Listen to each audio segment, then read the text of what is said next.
When she told me she hated me, she didn't shout. She said it quietly, her voice calm, almost rehearsed, as if she had been waiting for the right moment to deliver that one perfect wound. I remember her face that evening. The light from the dining room lamp painted her in soft amber, but there was nothing warm in her eyes.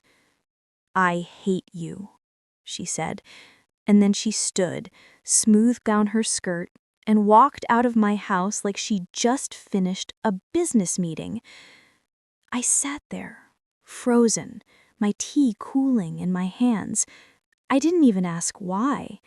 I thought, she must be upset with something I said.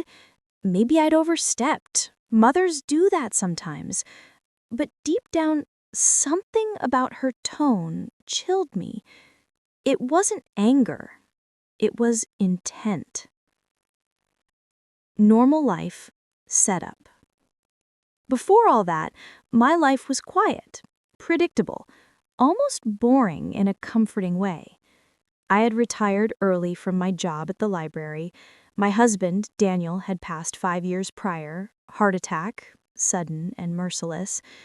I missed him every single day, but I had learned to build small routines to fill the silence he left behind. Every morning, I brewed a pot of coffee, opened the curtains wide, and watered the geraniums Daniel used to tease me about. "You treat those flowers better than you treated me," he'd laugh. And maybe he was right. I'd always been better at caring for things than for myself. My son Michael was my pride, my only child. He had always been the quiet, gentle kind. He'd call me every Sunday, sometimes just to check if I'd eaten properly. He had inherited his father's sharp jawline and my patience, though he rarely used it. He was a good man. Or so I believed. When he told me he'd met someone, I felt a burst of joy I hadn't felt in years. Her name was Lena. He described her like a dream, smart, independent, soft-spoken. "You'll love her, Mom," he said. "She's different." I wanted to believe that. I wanted to believe my son had finally found someone who'd see the goodness I saw in him. Our first meeting was at a small restaurant downtown, the kind with white tablecloths and too much silverware. Lena arrived in a pale blue dress and heels that barely made a sound on the tile. She smiled politely when we were introduced. Her hand was cool, her grip light. "I met Michael talks about you all the time," I said, trying to make her feel welcome. "That must be exhausting," she replied, and gave a small laugh that didn't quite reach her eyes. I brushed it off. Some people are shy around new family. Over the next few months, they visited often. I'd cook, roast chicken, mashed potatoes, the kind of comfort food Michael grew up on. She never ate much. Always said she was watching her diet.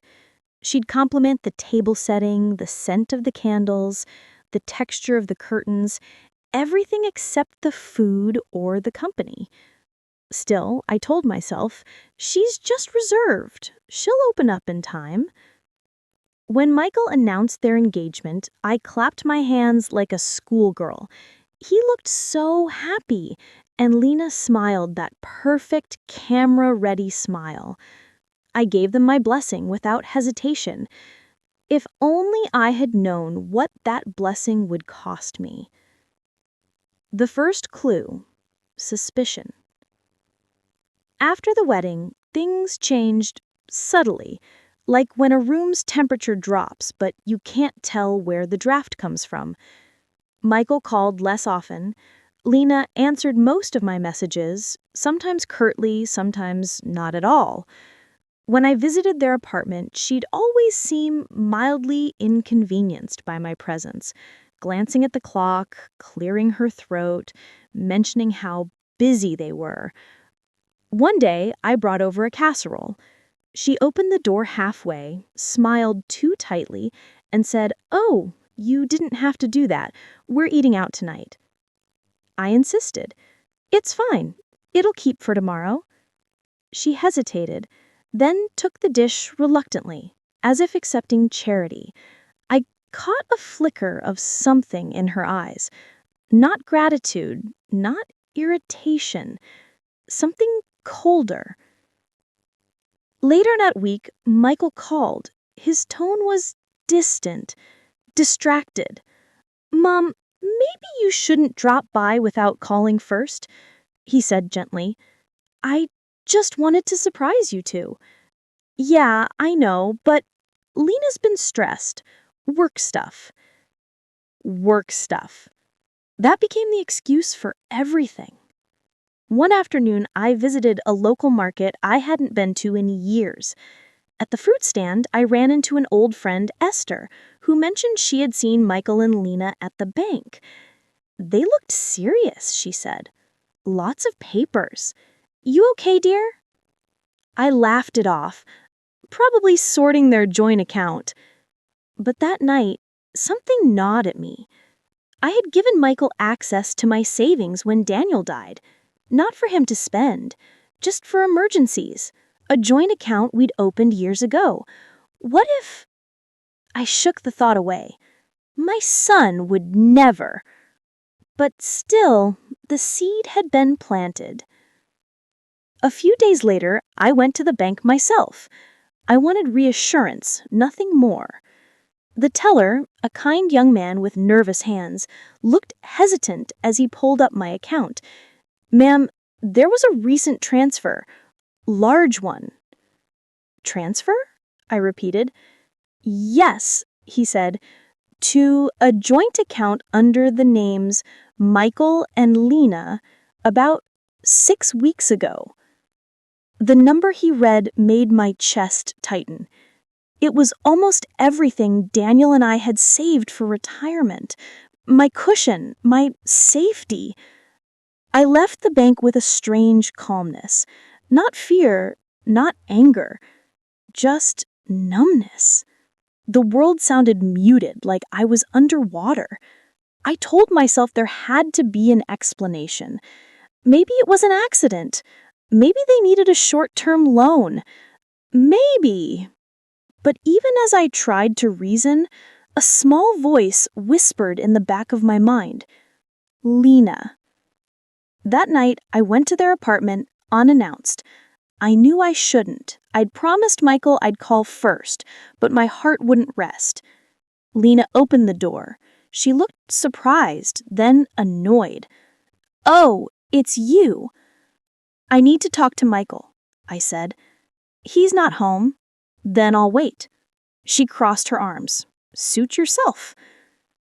As I stepped inside, I noticed something strange. The apartment looked staged. Minimal, polished, impersonal. No photos, no clutter, none of the warmth of a home shared by two newlyweds. I sat on the couch. She stood near the doorway, watching me like a guard. After a long silence, she said, "You shouldn't be here." I looked up. "Why's that, dear?" "Because this isn't your house, and it's not your business." There was a sharpness in her voice that startled me. It wasn't anger. It was intent. Then she smiled, that same polished smile from the wedding, and walked into the kitchen, leaving me sitting there in the hollow of my own confusion. I didn't sleep that night. I sat in my living room with the lamp turned low, staring at the stack of old bills and account statements Daniel and I had once organized so carefully. That joint account, the one I had opened for family emergencies, it had always been for Michael, for his future. I'd trusted that if anything ever happened to me, he would use that money wisely. Maybe buy a house, maybe invest in his children one day. But now that account was nearly empty. And my son hadn't said a word. The next morning, I decided to gather proof. I wasn't sure what I'd do with it, but I knew I needed to see it with my own eyes. The paperwork, the transfers, the signatures. At the bank, the teller recognized me immediately. "Mrs. Hall, Are you sure you'd like to request printed statements? It's quite a lot of pages. Yes, I said, my voice steady. Print every last one. He slid the papers through the glass. I took them home, made myself a cup of black tea, and started reading line by line. Every month since their wedding, there had been transfers. Not small amounts either. Each one labeled as authorized. The signatures matched mine, but they weren't mine. I traced my finger over the shaky pen strokes, just enough difference to look natural. Someone had practiced my handwriting. The first wave of nausea hit then. I had to grip the table to steady myself. I called Michael. No answer. I called again. Still nothing. Finally, after the fifth attempt, he picked up. His voice was irritated. Mom, I'm at work. Can we talk later? It's important, I said. Have you been taking money from my account? There was a pause. Too long. Then, Mom, it's not what you think. Then tell me what it is, I said, trying to keep my voice calm. He sighed heavily. Lena thought you wouldn't mind. We needed some help with the down payment. You always said that money was for family emergencies. Michael, I whispered, buying a new car is not an emergency. The silence that followed felt endless. How did you... He started, then stopped himself. I heard a rustle, a muffled voice in the background. Lena. Then the line went dead. For 2 days, I heard nothing. I walked around my house like a ghost, checking my phone every few minutes. I couldn't eat. The geraniums wilted because I forgot to water them. On the third day, Michael came by. He looked tired, older somehow. His eyes darted around like a man searching for exits. Mom, please don't make this a big deal. I'm missing nearly $200,000, I said softly. How big would you like me to make it? He rubbed his forehead. Lena thought you'd... Stop saying her name, I snapped. This was our account, Michael. Ours. I trusted you. He looked down. She told me you'd want us to start our life comfortably. She said you talked about helping with a house once. I did. Helping, not handing over my entire savings. Then I saw it. A flicker of something in his expression. Guilt, yes, but also confusion, as if he didn't fully understand what had happened either. What did she tell you exactly? I asked. He hesitated. She said you'd signed the transfers, that you'd already approved them. She showed me the paperwork. My heart sank. And you didn't ask me? He shook his head slowly. She said it was a surprise, that you didn't want me to know you were helping us. The room fell silent except for the ticking of the wall clock. Each tick sounded like a reminder of how blind love can be. I said, she forged my signature. He didn't argue. He just stared at the floor, his hands trembling. That evening, I sat alone on my porch as the sun dipped behind the trees. The air smelled of rain and cut grass, scents that used to comfort me. Not anymore. I thought of Daniel. What would he have done? He'd been firm but kind, always seeing the best in people, even when they didn't deserve it. Maybe that was my mistake, too. I wasn't sure whether to call the police. I wasn't even sure I could call. Reporting my own son's wife, what would that do to him? The next day, I went to the photo shop downtown. I had decided to print some old pictures for a scrapbook, something to distract my mind. While the clerk was scrolling through my phone album to select the right ones, she stopped and said, "That's a nice picture of your son and his wife. Where was that taken?" I leaned over the counter. It wasn't one of mine.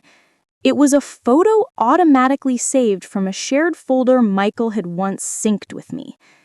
In it, Lena was standing beside a man who wasn't my son. They were in front of a courthouse, holding a marriage certificate. The man, tall, sharp suit, dark hair, had his arm around her waist. Her smile was wide, genuine, nothing like the polite one she wore for us. The timestamp read 2 years before she ever met Michael. I printed the photo. My hands trembled as the machine whirred. I didn't want to believe it. Maybe it was photoshopped. Maybe it was some cousin, some joke. But the signature on the certificate, the name of the man beside her, matched the one I'd seen on the bank paperwork. The forged transfers had been co-signed by him. Suddenly, everything fit together like a cruel puzzle. She hadn't married my son for love. She had married him to reach me, to access that account, to drain it quietly until nothing was left.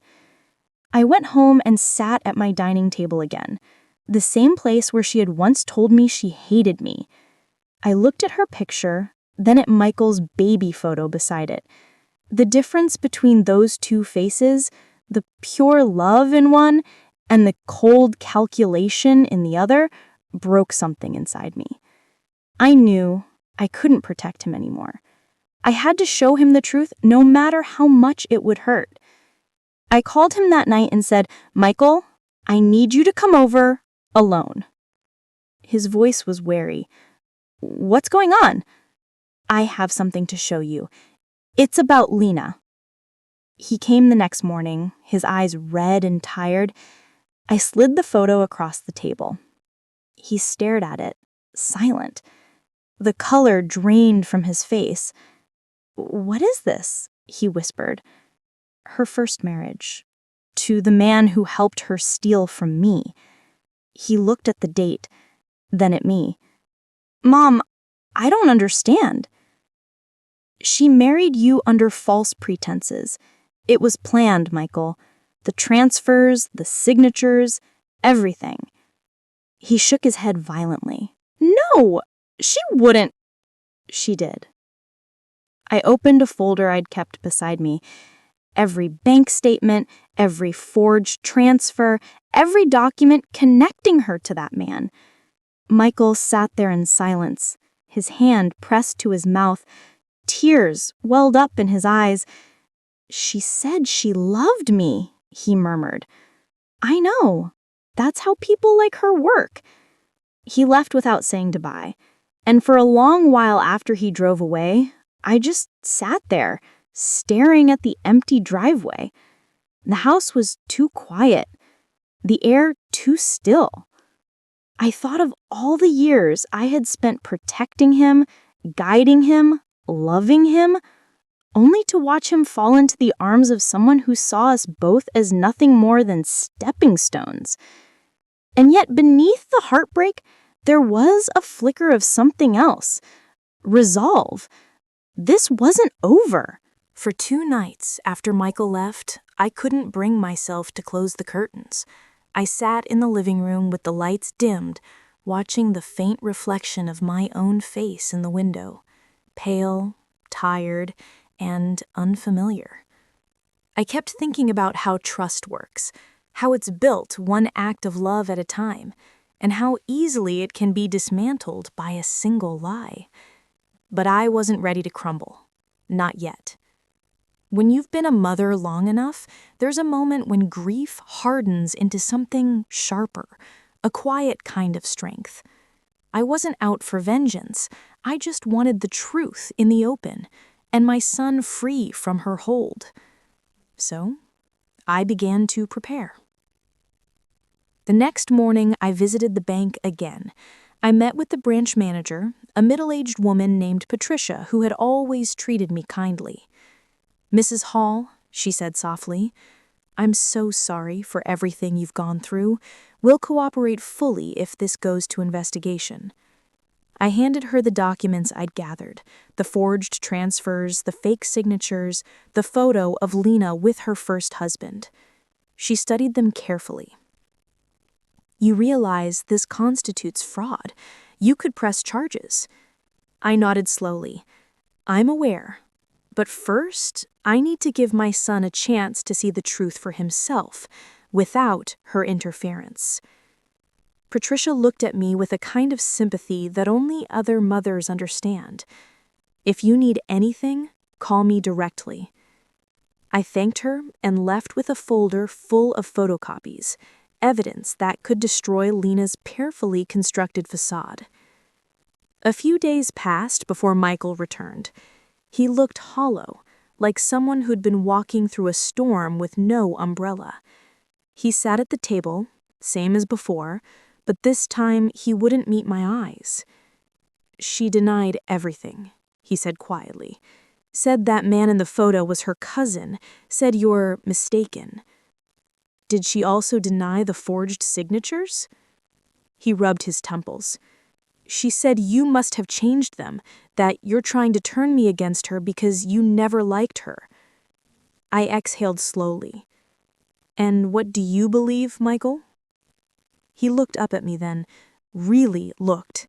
His eyes were red and glassy, the eyes of a man torn between love and shame. "I don't know," he whispered. "She's my wife, Mom. I can't just—" "Your wife used you to rob your own mother," I said firmly. "That's not love, Michael. That's manipulation." He stood suddenly, pushing the chair back. I need time to think. Before I could speak, he was gone again. That night, I sat in my late husband's study, a room I hadn't entered in years. Dust lay thick over his old record player, and the air still smelled faintly of cedar and tobacco. I opened his desk drawer, where he'd once kept all our important papers, and found an old notebook of his. Inside, in his neat handwriting, were words he'd once written for me after an argument we'd had long ago. "When you can't change what people do, change what you'll tolerate." I ran my fingers over that line again and again until the meaning sunk in. I couldn't make Lena love us. I couldn't make Michael see clearly before he was ready. But I could draw a line, one that protected whatever dignity I had left. The next morning, I made a plan. First, I met with a lawyer, a young woman named Grace who listened without judgment. She confirmed what Patricia had already implied. Lena's forged transfers were criminal acts, and if I filed a complaint, both Lena and her first husband could face prosecution. "But," she said gently, "if your son's name is on those accounts, it complicates things. You'll need to prove he wasn't aware of the fraud." "I can do that. He's naive, not malicious." Grace nodded. "Then start by documenting everything. Don't confront her again without witnesses." So, I documented every message, every bank statement, every piece of correspondence from the time Lena entered our lives. Then, on a quiet Sunday afternoon, I hosted what I called a family dinner. I invited Michael and Lena, telling them I wanted to talk about plans for the future. I spent the day cooking, not because they deserved it, but because the act itself grounded me. The smell of roast chicken, the bubbling gravy, the clinking of cutlery. These were the sounds and scents of who I used to be. They arrived at 6. Lena wore a cream-colored dress and a smile that could have sold innocence to a jury. Michael looked uneasy, eyes darting between us. "Thank you for coming," I said calmly. "Please, sit." We ate mostly in silence. The only sound was the clatter of forks and the occasional sigh. Then, halfway through dessert, I slid the folder across the table. "What's this?" Lena asked, her tone cool but her eyes sharp. "Proof," I said, "of everything you've done." She laughed, short, brittle, unconvincing. "Is this another one of your delusions?" "Open it." She flipped through the pages, the forged signatures, the marriage certificate, the bank statements. For the first time since I'd met her, her expression faltered. Michael watched her closely. "Lena?" She recovered quickly. "She's lying, Michael. She made all this up. You know how she's been since your father died." "Enough," I said, my voice firm but even.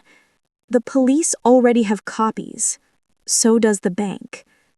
Her eyes widened for a split second before she masked it with another sneer. "You wouldn't." "Try me." Michael's fork clattered against the plate. "Wait, the police?" "I had to protect myself, from both of you." Lena stood abruptly, grabbing her purse. "I don't have to listen to this. Come on, Michael." But Michael didn't move. He just stared at her, the woman he thought he loved, as the truth finally parred up to him. "Is it true?" he asked softly. She froze. "Tell me it's not true, Lena." Her jaw tightened. "You wouldn't understand." "I'm trying to," he said, voice breaking. "Just tell me why." She turned toward me then, her expression venomous. "You think you're so righteous, don't you? You handed him everything, your love, your money, and you expected us to worship you for it. You never saw me as good enough, so I took what was owed." "What was owed?" I repeated, stunned. "You took everything." She gave a bitter laugh. "Exactly." Michael's shoulders slumped. He looked like a man whose world had just caved in. "Leave," he whispered. "Lena, just go." For a moment she hesitated, then she grabbed her purse and stormed out, the sound of the front door slamming echoing through the house. Michael sat there for a long time after she left. His hands were shaking. "I didn't know," he said finally. "I swear I didn't know." "I believe you," I said quietly. He buried his face in his hands and began to cry, the kind of deep, exhausted sobs that come when you've run out of lies to tell yourself. I wanted to reach out, to comfort him, but I couldn't. Not yet. The wound was still too raw. When he finally left, the house was silent again. But this time, the silence didn't feel empty. It felt like the first breath after a storm. The public consequence. A week passed before anyone in our small neighborhood knew what had happened. In towns like ours, secrets don't stay buried for long. They travel in whispers, carried by the same voices that once blessed the newlyweds with congratulations and casseroles. I didn't intend for it to become public, but when the bank filed a formal complaint and the investigation began, the story spread like wildfire. Michael Hall's wife under investigation for fraud. It was printed in the local paper, right beneath the gardening column. At first, I wanted to hide. The thought of facing the judgmental stares of people I'd known for decades made me sick. But shame, I learned, only has power if you let it. So I did the opposite. I showed up. To the grocery store, to church, to the market, and I held my head high. People didn't quite know how to approach me. Some offered quiet sympathy, others awkward silence. But Mrs. Dalton, the elderly woman who lived across the street, simply patted my arm and said, "You raised him right, dear. Sometimes children lose their way, but they find the road back home eventually." Her words stayed with me. Michael moved out of the apartment he'd shared with Lena and came to stay with me, at least temporarily. He arrived one evening with a single suitcase and eyes that looked older than they should have. "I'm sorry," he said at the door, voice barely above a whisper. I wanted to be angry, to tell him how deeply he'd wounded me by choosing her side for so long. But when I saw him standing there, fragile and remorseful, something in me softened. "Come in," I said quietly. "You're home." He stepped inside, and for a while, we didn't speak. I made him tea, the way I used to when he was a boy. 2 sugars, a dash of milk. "Did they arrest her?" I asked after a while. He nodded. "She turned herself in after her lawyer called, said she didn't want a scene." "And the other man, the one from the photo?" "Her first husband. They found out he helped her forge the transfers. He's in custody too." I nodded, feeling a dull ache in my chest. Not satisfaction, but something quieter. Closure, maybe. Over the next few weeks, the police came by several times to ask questions.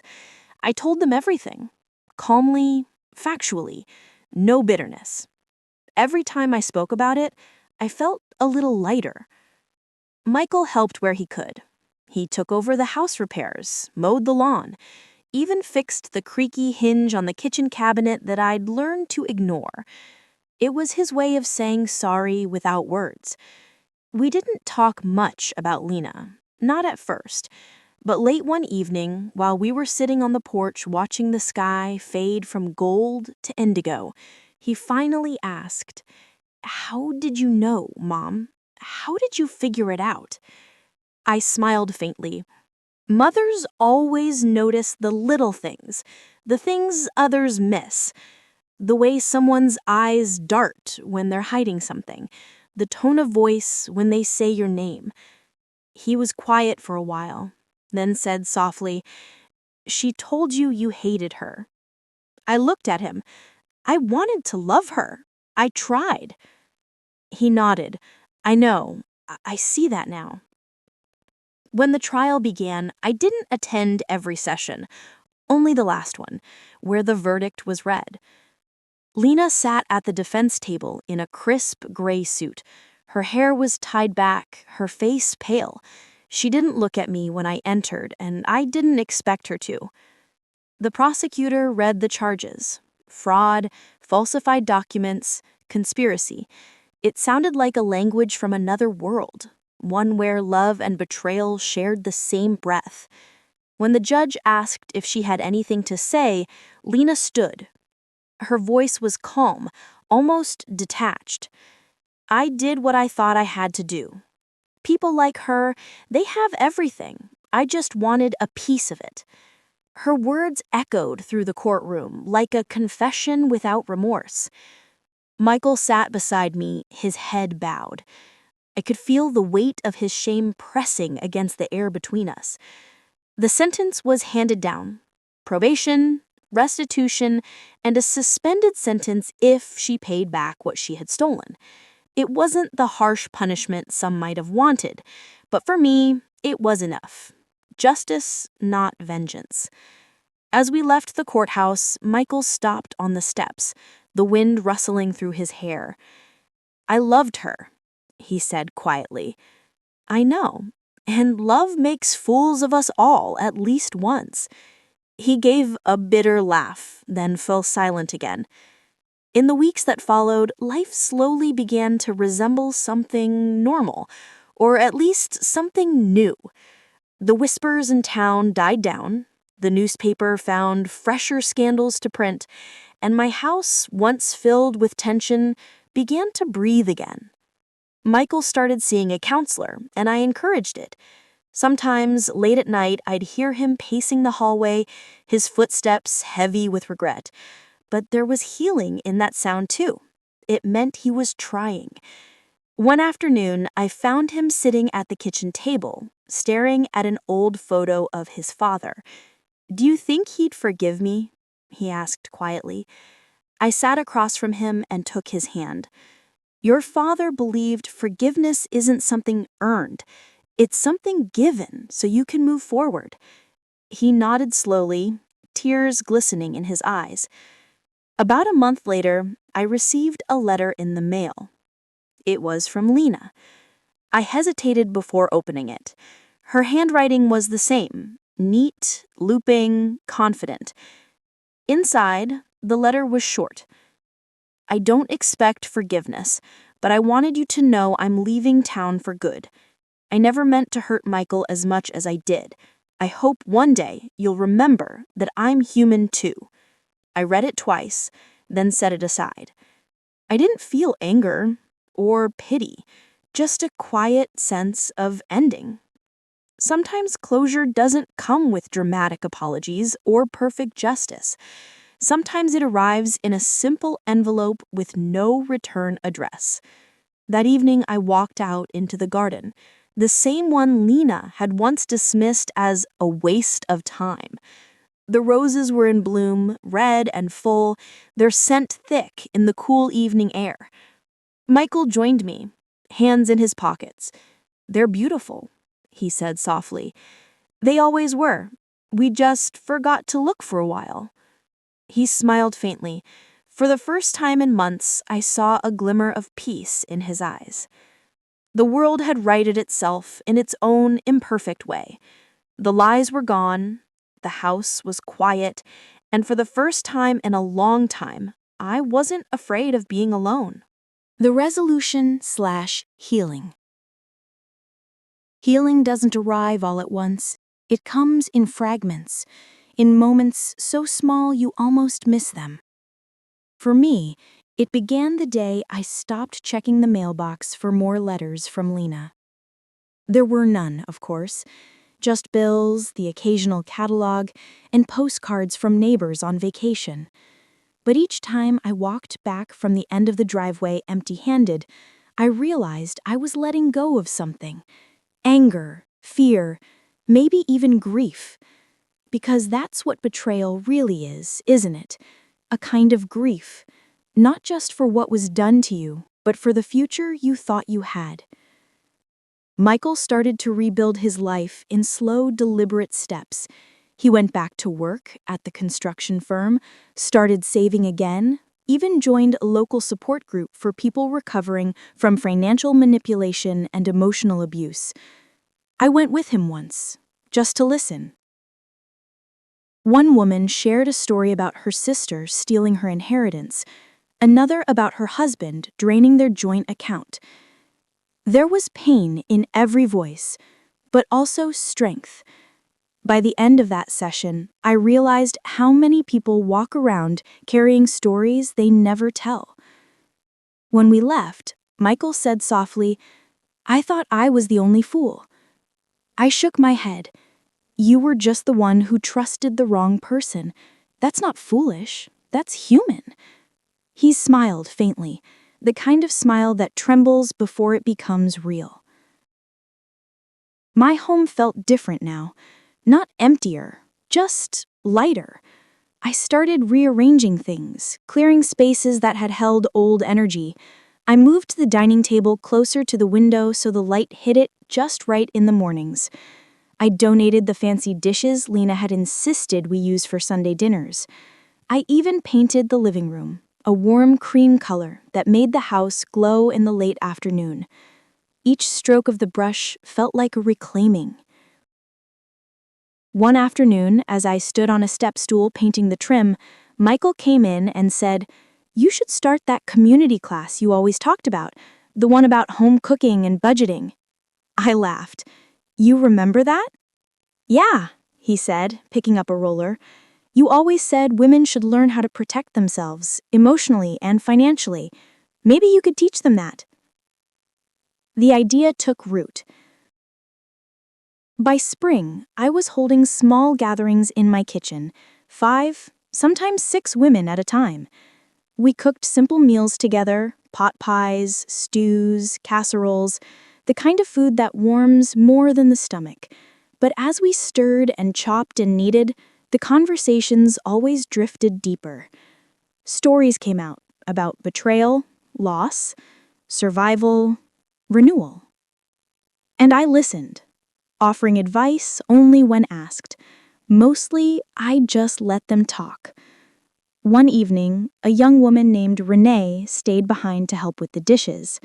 She was newly divorced, with 2 small children, and a heart that still trembled when she spoke. She looked at me and said, "How did you forgive him? Your son, I mean." I paused, rinsing a plate. The water ran warm over my hands. "I didn't, at first," I said. I kept waiting for some big moment, an apology that would make everything okay. But forgiveness isn't about waiting for someone else to change. It's about choosing peace for yourself. She nodded slowly, her eyes wet. "That sounds hard." "It is," I said, smiling gently. "But it's worth it." That night, after everyone left, I sat alone at the kitchen table. The air smelled faintly of cinnamon and dish soap. Outside, the streetlight cast a long, soft shadow through the curtains. I thought about Lena, where she might be, what she might be doing. I didn't wish her harm anymore. If anything, I hoped she found whatever it was she'd been chasing all along, something money clearly couldn't give her. There was no triumph in her downfall, only relief that the story had finally reached its last page. Michael came into the kitchen, holding his phone. "Mom," he said quietly, "I've been thinking of selling the apartment, the one we lived in." I nodded. "That's a good idea. I want to start fresh, maybe somewhere closer to here." He hesitated. "Would that be okay with you?" "Of course," I said. "A mother never stops loving her child, even after the worst storms." He smiled, then leaned down to hug me. It wasn't one of those quick, awkward hugs we'd exchanged during the dark months. This one lingered, and in it, I felt something break open. Not pain this time, but release. Weeks later, on a bright Sunday morning, he showed me a small house he was considering buying. Modest, with a porch swing and a little garden patch out front. "It's not much," he said shyly, "but it feels right." I looked around and nodded. It feels like healing. We planted a rose bush together that day, a single red one, like the ones in my garden. When he pressed the soil down with his hands, he looked at me and said, "Thank you for not giving up on me." I almost did, but then I remembered mothers don't stop loving, they just learn to love differently. He smiled, the sunlight catching the edge of his eyes. "I'm lucky you did." Months passed, and life settled into a quiet rhythm again. Sometimes, when the evenings stretched long and the house grew still, I'd sit on my porch and think about everything that had happened. The lies, the betrayal, the pain. But mostly I thought about the lessons. That trust, once broken, can be rebuilt. Not easily, not quickly, but patiently. That money can buy comfort, but never love. That even in betrayal, there's room for compassion. Not for the act itself, but for the flawed human behind it. I learned that I was stronger than I'd ever believed. And that strength didn't come from revenge or bitterness, but from choosing to stand tall even when everything else fell apart. The day I finalized my new will, I included a letter, one for Michael to read someday. It wasn't about money or property this time. It was about forgiveness, self-worth, and the importance of love that asks for nothing in return. I sealed it in an envelope and placed it in my dresser drawer, right beside an old photograph of him as a boy, smiling, covered in mud, holding up a crooked flower he'd picked for me. That's the image I choose to remember. Not the man who lost his way for a while, but the boy who once thought a dandelion was as precious as gold. I don't hate Lena anymore. If anything, I hope she remembers me as the woman who refused to become bitter. Because bitterness is just another kind of prison, and I'd already served enough time in one built by other people's lies. Now, every time I water my roses, I think about how much they resemble life itself. Sharp thorns, delicate petals, a beauty that demands care and patience. Maybe that's the lesson I was meant to learn all along.